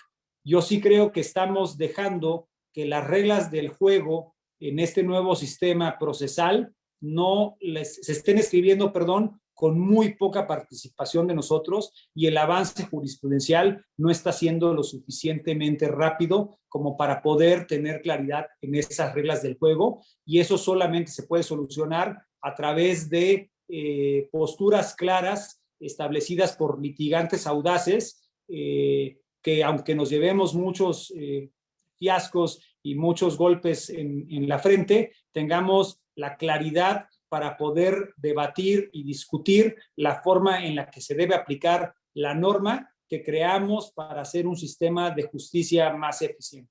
Dicho eso, me sumo al agradecimiento de Guayo y además le reitero mi completa admiración y mi reconocimiento a que es mi líder. Entonces ahí lo que él dijo es lo que es ley. Es al contrario, yo siento una enorme calidez, mi admiración y lo que hemos visto. Tocas un tema importante, Pepe, y veo a muchos aquí. Creo que la próxima sesión, si me permiten, creo que debemos de discutir la Convención de La Habana. No puede ser que ser defensor sea deporte extremo. No puede ser que estemos recibiendo estas amenazas, estas presiones. Me parece que un defensor debe de poder escribir sin comerse una coma, sin omitir un argumento. Y creo, como ustedes saben, que la Convención de La Habana nos da, y no se rían por favor, pero nos da inmunidad civil, administrativa y penal respecto de las acciones del Estado en contra de nosotros en relación con los asuntos que llevamos. Estamos en un momento que para mí me resulta crítico, me resulta muy importante, y de verdad el haber sido escuchado, el haber generado esta sesión de palomazo rápida, con un tema, con esta palabra fuerte, ¿no? En el que entre lo que busca el gobierno es que hablemos cada vez más bajo, ¿no? Y el hablar el abuso y de abusos al interior de la barra, yo creo que tiene enorme valía. Todos nosotros estamos defendiendo causas que no entendemos cómo explicar a nuestros clientes. La diferencia de jueces entre el de los científicos, el del Infonavit, el de los asuntos de Pepe, el del asunto de Tony, y es de verdad lamentable y estamos guardando el canon, pero aquí podríamos hacer una lista de personas cuyas vidas están destruidas por el abuso de estas figuras y de otras. Entonces, yo celebro esto, prometo participar más, por lo menos escuchando y aprendiendo de ustedes, y ojalá pues la barra vaya fortaleciéndose en estos momentos tan difíciles y donde estamos tan divididos. Muchas gracias. Tony. Hola, buenas tardes. Qué gusto saludarlos a todos. ¿Sí se escucha claro? Bueno, primero quiero felicitar a los coordinadores. enhorabuena porque más bien porque trajeron al foro a dos titanes del litigio. De verdad, creo que entre más encontremos sesiones donde nos podamos enriquecer con conocimientos técnicos, prácticos y además apoyados en doctrina sólida, es más interesante seguir haciendo, acudir a las sesiones. Los felicito por este buen esfuerzo. Y bueno, a los ponentes, mi más grande respeto y admiración y cariño sobre todo, ¿no? Quiero inclusive tocar un tema que es prácticamente recoger mucho de todo lo que dijeron aquí para hacer una pregunta o una afirmación, esperando la retroalimentación de cualquiera de los ponentes. Se hizo el análisis de la figura del criterio de oportunidad desde el prisma constitucional y cómo fue decantando a la legislación secundaria. Y encuentro yo la coincidencia con mi querido Guayo en que el criterio de oportunidad pues no es inconstitucional, pues obviamente está previsto en el 16 y tampoco sería inconvencional porque hay diversos instrumentos internacionales, no está previsto. No obstante, yo sí veo un problema de constitucionalidad en el artículo 256. Para ello, iniciaría la pregunta, iniciaría antes de hacer mi afirmación una pregunta. Tendríamos que entender que el criterio de oportunidad es una norma sustantiva o es una norma procesal. Si se considerara, porque por ahí se habló, uno de los ponentes habló de que si es un derecho acceder al criterio de oportunidad o no lo es. Entonces, si hablamos de que es una norma sustantiva, consideraría que el 256 evidentemente es una norma inconstitucional por invasión de facultades de un Congreso, del Congreso de la Unión, aplicando legislación procedimental única cuando fuera una norma de derecho sustantivo que tendría que estar reglada en cada código penal de las entidades federativas. Y si consideramos a la inversa, que estamos en presencia de una norma de carácter procedimental, consideraría que también trae un tinte de inconstitucionalidad, sobre todo por la afirmación que hace en su última intervención Guayo. Efectivamente, por identidad jurídica sustancial podríamos hablar del principio de legalidad y certeramente, como lo señala, a la especie de una ley penal en blanco, porque la norma constitucional del 16 nos señala que el Ministerio Público podrá considerar criterios de oportunidad para el ejercicio de la acción penal en los supuestos y condiciones que fije la ley. No obstante, el primer párrafo del 256 señala que iniciada la investigación y previo análisis objetivo de los datos que consten en la misma, conforme a las disposiciones normativas de cada procuraduría, el Ministerio Público podrá abstenerse de ejercer la acción penal. Ese 256 nos está remitiendo a una norma infralegal, que depende de la voluntad del titular de la fiscalía de cada entidad federativa. Si la finalidad de tener un código nacional de procedimientos penales era precisamente unificar este procedimiento penal, yo no veo la razón por la cual este 256 establezca o le otorgue la facultad a cada titular de las procuradurías de establecer esas disposiciones normativas para tal efecto. Yo considero, y ahí es donde viene una opinión, yo considero que así como no hay una ley general de mecanismos alternos, pudiera establecerse en una ley formal y materialmente legislativa estas disposiciones normativas que pudieran dar mayor claridad para la aplicación de los criterios de oportunidad. Entonces, la cuestión, mi pregunta en sí es parte de la base de considerar si estamos ante una norma sustantiva o ante una norma procedimental. A ver, me parece muy interesante y déjame darte una respuesta rápida y pragmática. Primero, este tema que mencionas fue resuelto por la tesis de jurisprudencia obligatoria 44/2001 en materia de libertad provisional bajo caución en el sistema tradicional, en el que la libertad personal, la libertad provisional bajo caución, era, si bien una figura procesalmente observada en el Código Federal de Procedimientos Penales, entrañaba un derecho sustantivo y derechos, por ende, derechos adquiridos, derivado de que era legislación reglamentaria del artículo 20, apartado A, fracción primera de la Constitución. Entonces, mi primera respuesta es, Existen normas procesales que entrañan derechos adquiridos y derechos de carácter sustantivo. Por otra parte, no olvidemos el artículo 1º constitucional de la reforma de 2011, que es letra muerta.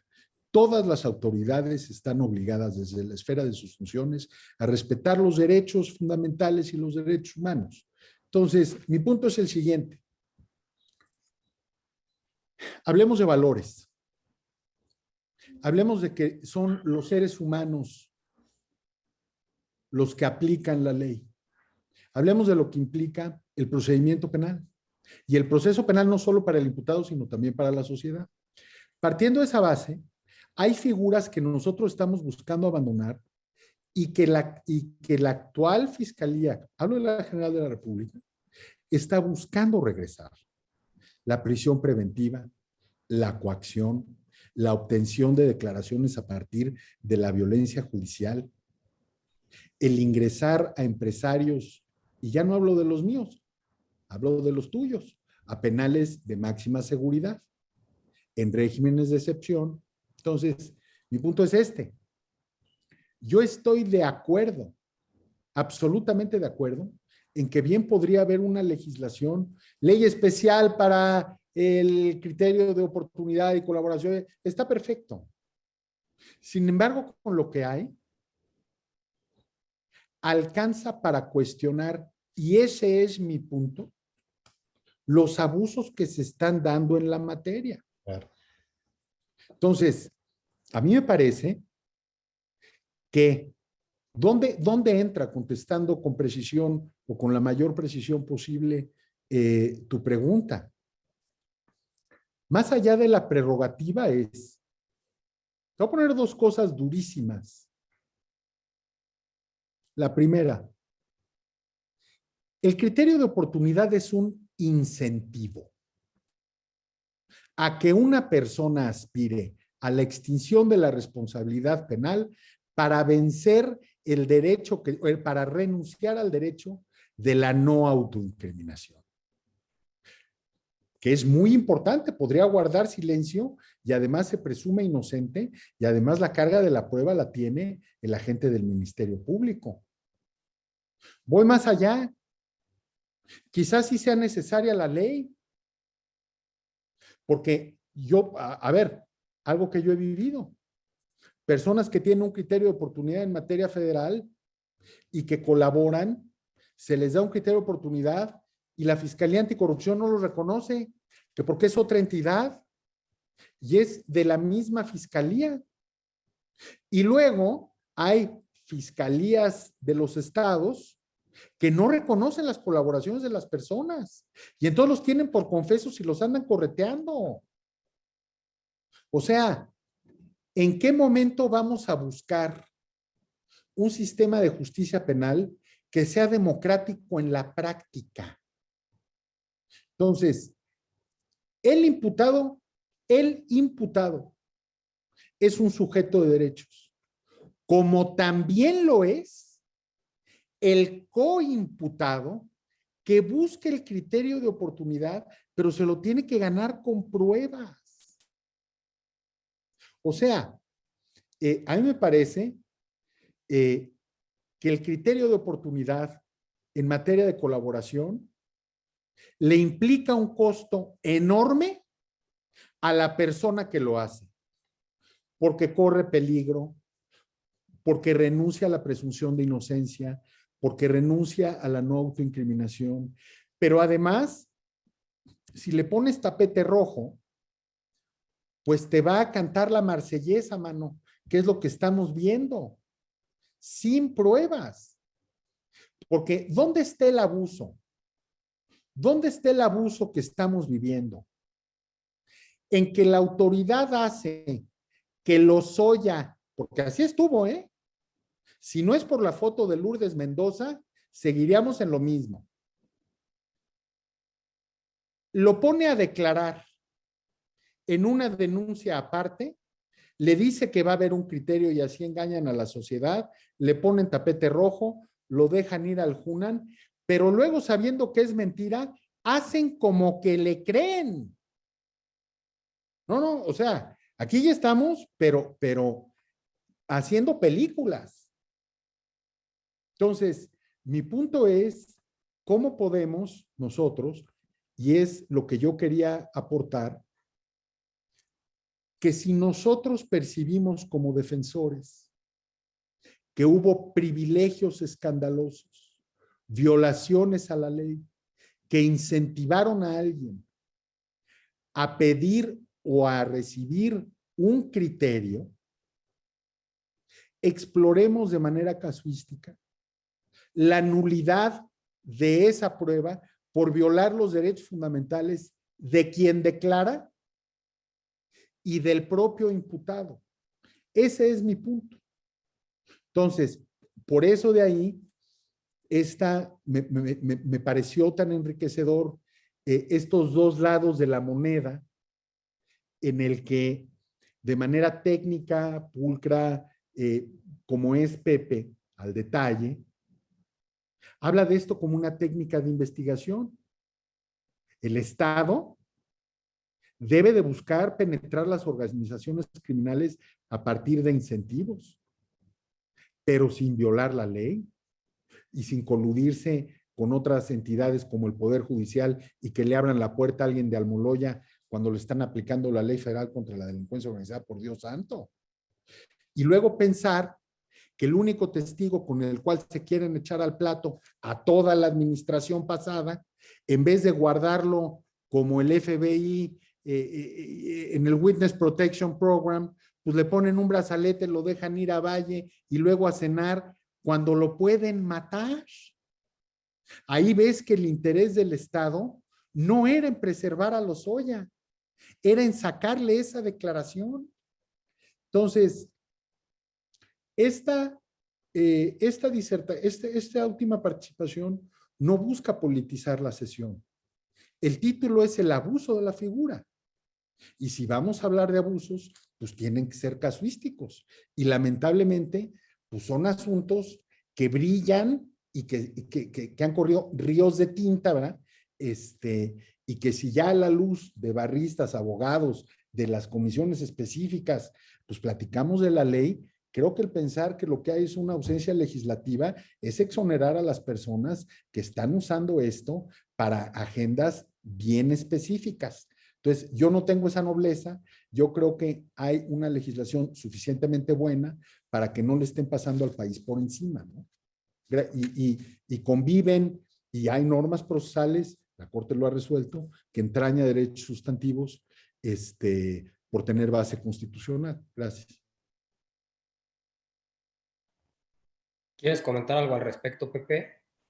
Sí, desde mi punto de vista, el tema es, o sea, mi respuesta sería para el cuestionamiento de Tony, yo sí pienso que es una norma de carácter procesal, coincido con él en el que hay una cuestión ahí relevante respecto del tema de que existe una referencia directa que pone en duda la constitucionalidad del artículo al hacer la derivación a la normatividad, porque además el concepto de norma es amplio y no incluye norma, nada más cuestiones de orden de ley positivizada, y que ese tema da para un análisis de la constitucionalidad del 256, y por eso hice la referencia hace un momento al concepto de seguridad jurídica que estableció la primera sala en el amparo en revisión 129/2020, que habla de la necesidad de esa seguridad jurídica, no nada más respecto de normas sustantivas, sino también de normas adjetivas. Nada más para no decir demasiado. Les agradezco mucho a los dos su participación. Creo que fue una sesión sumamente enriquecedora que nos deja mucho que reflexionar. En lo personal, como coordinador de la Comisión de Lavado, me comprometo a preparar un pronunciamiento y a recabar las firmas de quienes se deseen sumar para externar las inquietudes que tenemos en el gremio respecto al abuso en la aplicación de esta figura. Si me lo permiten, quiero introducir un tema que creo que no se abordó y que tiene relación con el tema. En el tema se habla del abuso en la aplicación de criterios de oportunidad en investigaciones por lavado de dinero. Considero importante hacer referencia al párrafo tercero del artículo 256, que establece que no podrá aplicarse el criterio de oportunidad en los casos de delitos contra el libre desarrollo de la personalidad, violencia familiar, ni en los casos de delitos fiscales o aquellos que afecten gravemente el interés público. La noción de interés público creo que puede ser tratada como un concepto jurídico indeterminado y en su aplicación le deja lugar a interpretaciones sumamente subjetivas que pueden rayar en la arbitrariedad. Sin embargo, considero necesario hacer un reenvío a la Ley Federal para la Prevención e Identificación de Operaciones con Recursos de Procedencia Ilícita. En su artículo primero establece que la ley es de orden e interés público. Por lo tanto, haciendo una interpretación armónica y sistemática del párrafo tercero del 256 con la Ley Federal para la Prevención e Identificación de Operaciones con Recursos de Procedencia Ilícita, yo considero que existe una prohibición expresa para aplicar criterios de oportunidad tratándose del delito de lavado de dinero. Podríamos cuestionar la validez constitucional de esta prohibición si partimos de la base de que el criterio de oportunidad es un derecho adquirido, como comentó Guayo, para aspirar a la extinción de la acción penal mediante el sacrificio del principio de no autoincriminación, pero lo cierto es que existe una prohibición en la ley y creo que no se está observando. Lo mismo ocurre en asuntos relacionados con hechos de corrupción. Las leyes que integran el Sistema Nacional Anticorrupción también son de orden público. ¿Qué opinan ustedes dos de lo dispuesto por este párrafo con relación al tema que nos ocupa, Pepe? Sí, si me das chance, Guayo, ahí nada más. De entrada, Gerardo, creo que tocas un tema bien relevante y que es muestra de lo que yo señalé como un tema de pobre técnica legislativa y que deriva precisamente de englobar en un solo artículo conceptos que en realidad son distintos.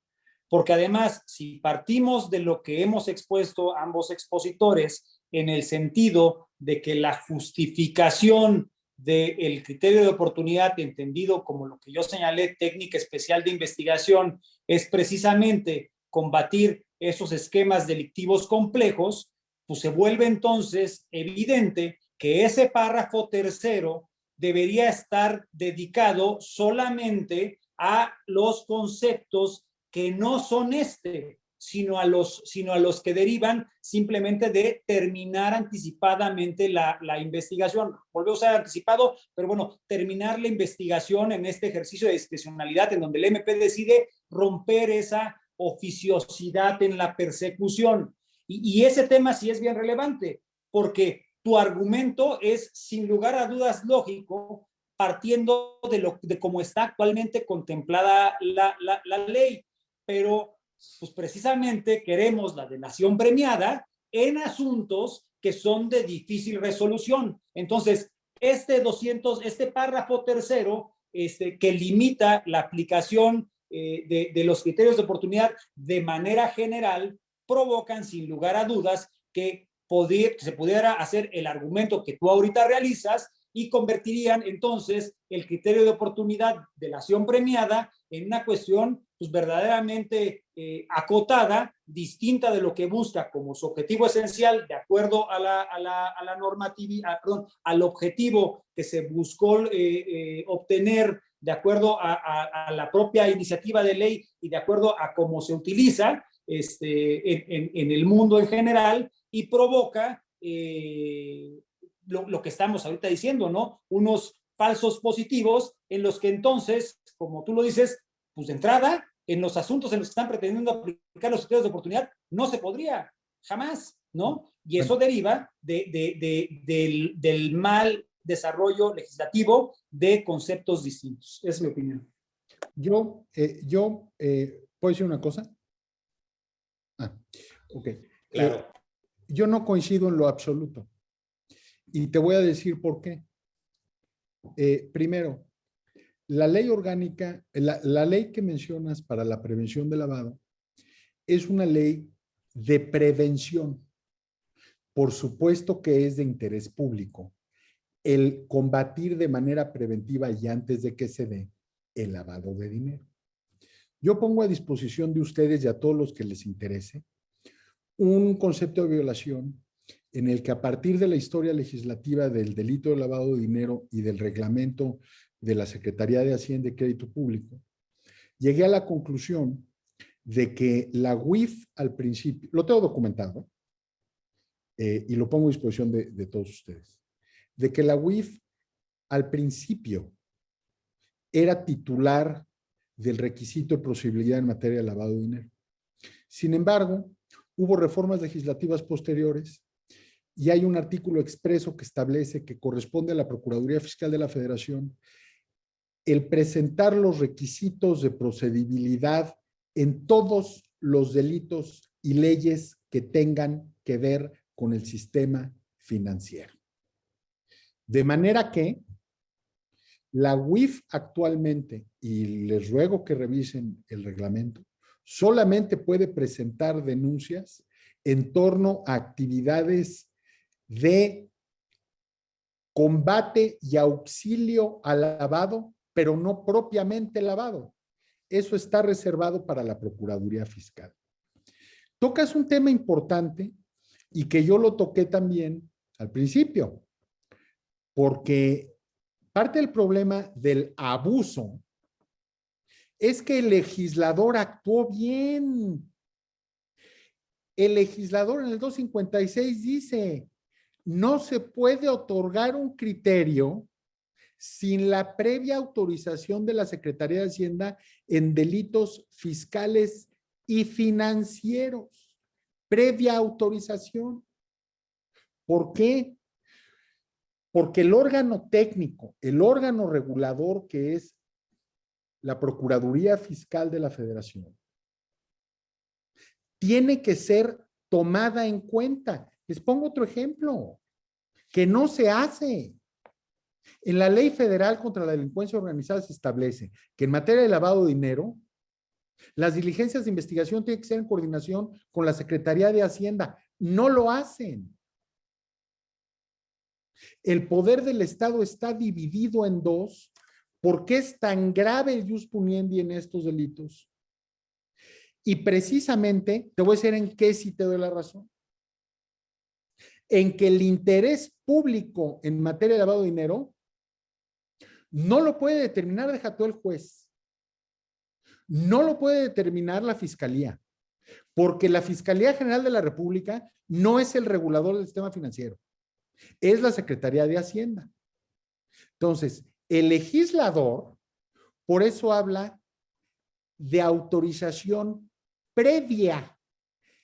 Y después, hay un artículo 2 o 3 después, que habla de la posibilidad de impugnar en delitos patrimoniales el criterio de oportunidad, pero ahí no mencionan a la Secretaría de Hacienda, porque dicen víctima, ofendido y tal.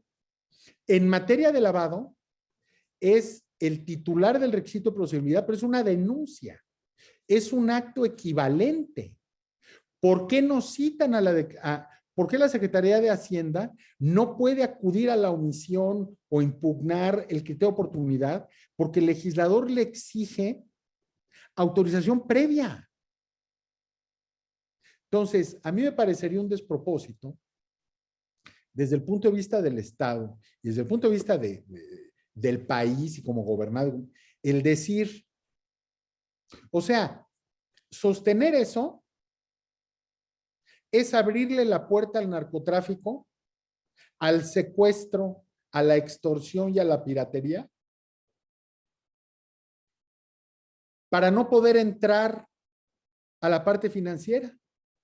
Si tú no puedes cooptar como Estado a personas que lavan dinero del narco y darles ciertos beneficios, me parece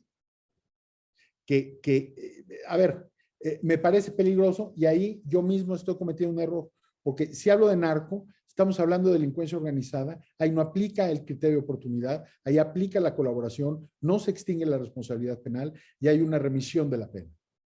Pero yo dejaría mi punto en lo siguiente, sin tratar de ser intrusivo. Creo que los abogados lo que buscamos es siempre juzgar que la ley está mal. Mi punto es que la ley tiene las herramientas suficientes en este momento para que figuras tan claras, tan nobles, tan en principio bien diseñadas, puedan ser implementadas con un mínimo de civilidad, con un mínimo de imparcialidad. Cargarle todo a una omisión legislativa me parece que es exonerar a las personas que hoy por hoy nos tienen en sus manos. Entonces, dejo a consideración este comentario. Yo me sorprendí mucho cuando me metí a estudiar el requisito de procedibilidad, inclusive no creía yo lo que estaba viendo. Tuve que corroborarlo 3 veces. Bueno, se lo mandé a Pepe. Se lo metió un juez, mi socia Andrea, y Andrea le dijo al juez de Almoloya, tienes razón, pero lo vinculo. Y hay video. Entonces, realmente estamos en un punto en el que, como somos los mexicanos, digo, Dios nos bendiga, ¿no? De usos y costumbres, todos pensamos que WIF puede presentar la denuncia por lavado. Tenía la titularidad del requisito, pero la realidad es que lo perdió. E incluso está en la exposición de motivos. Yo les invito, les comparto a los que me busquen, se los mando por mail a los barristas que quieran. Échale una leída, porque frente a la ausencia de requisito de procedibilidad, todos sabemos qué pasa. Entonces, sí estamos en un momento en el que lo único que nos permite prevalecer sobre la autoridad, Dios quiera, ya acabe pronto la pesadilla, es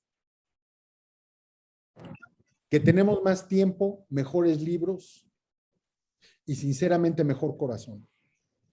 Entonces, en la medida en que podamos estar unidos, no guardarnos argumentos, esto es un mamut. Y esto tenemos que matarlo entre todos. Y creo que quien encuentre un argumento legal, quien tenga algo que ofrecer novedoso tal, compartirlo. Yo ofrezco el primero en estos requisitos y lo pongo a consideración de ustedes. Y bueno, agradecerles nuevamente. Tengo un compromiso yo a las 8, una disculpa.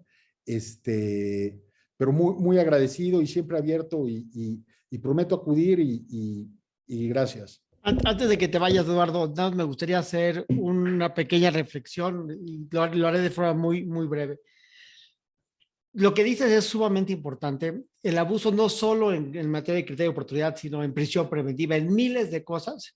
Y mi recomendación personal es que la barra necesita tener un observatorio judicial. Ese observatorio judicial debe de hacer recomendaciones y señalamientos públicos sobre el mal actuar, no solamente de los jueces que están conduciendo estos casos, sino también de las instancias superiores. Y ese observatorio judicial podría tener una verdadera influencia en cómo se van a juzgar los asuntos. Entonces, esa es mi propuesta en lo personal. Sé que te tienes que ir, pero me quedé con muchas ganas de hacer varios comentarios. Me quedo a tus órdenes. Dados para ser muy breves. Uno de los problemas fundamentales que yo veo con el diseño del criterio de oportunidad es que sea requisito sine qua non para que proceda la reparación o la garantía del daño. O estás premiando la colaboración o estás facilitando la reparación del daño, pero la coexistencia es muy difícil. ¿Cómo va Emilio Lozoya, suponiendo sin conceder que Emilio Lozoya fuera a ser un magnífico colaborador, cosa que no lo ha sido, pero si Emilio Lozoya fuera a ser un magnífico colaborador y tuviera pruebas de la participación de miles de funcionarios en actos de corrupción, la imposibilidad de reparar el daño sería o tendrían que simular una reparación como más o menos lo están haciendo, o sería improcedente porque no hay cómo reparar el daño. Entonces, o estás facilitando la reparación, para eso hay mejores y mayores mecanismos, o estás premiando al colaborador. Y dos, al legislador le dio asquito el tema de premiar al colaborador.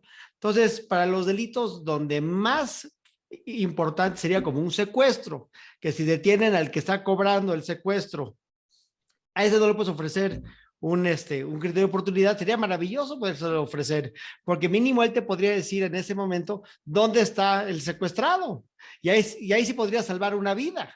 Entonces, yo creo que el criterio de oportunidad debe ser para todos los delitos. Creo que el criterio de oportunidad no debe tener como gancho o como límite la reparación del daño, pero sí creo que el escrutinio para la reparación, para el criterio de oportunidad, debe ser el más alto de la legislación.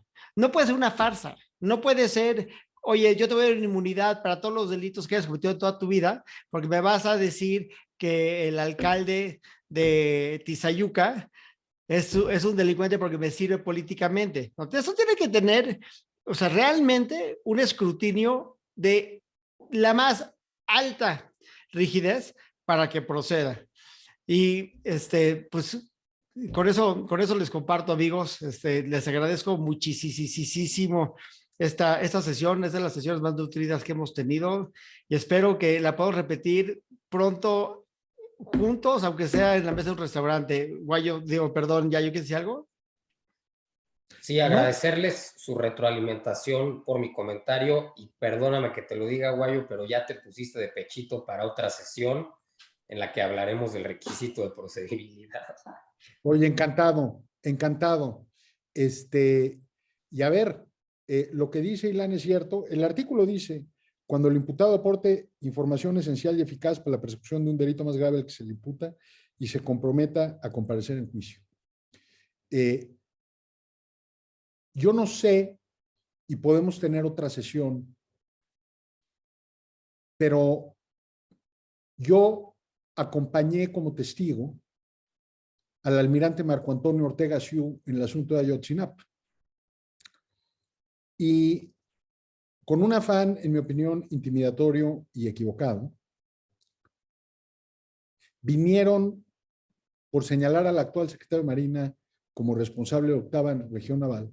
Esto lo comento porque salió en el periódico. Le ofrecieron un criterio de oportunidad. Entonces, ¿cómo se puede extinguir la responsabilidad penal en materia de desaparición forzada de personas, de tortura? Hay en delitos de alto impacto que no es aludiendo al tema del secuestro, los incentivos es que no te pudras en la cárcel, man, pero no que salgas.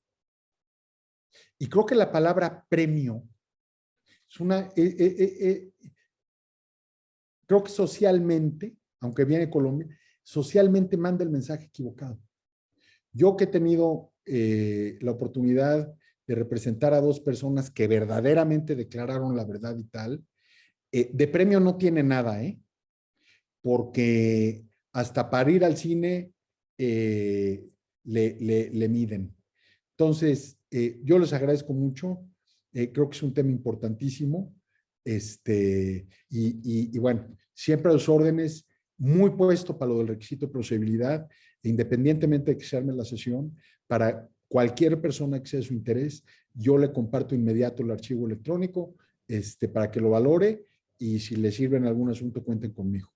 Incluso llamarme o lo que sea. Creo que todos los que estamos aquí siempre estamos abiertos para sumar, y más en tiempos tan complicados, ¿no? En lo que se necesita son ideas ahorita. Muchas gracias a todos, Muchísimas gracias. Un fuerte abrazo, Pepe. Un fuerte abrazo. Gracias, Pepe. Gracias, Guayo. Gracias. Gracias, Yayo. Gracias.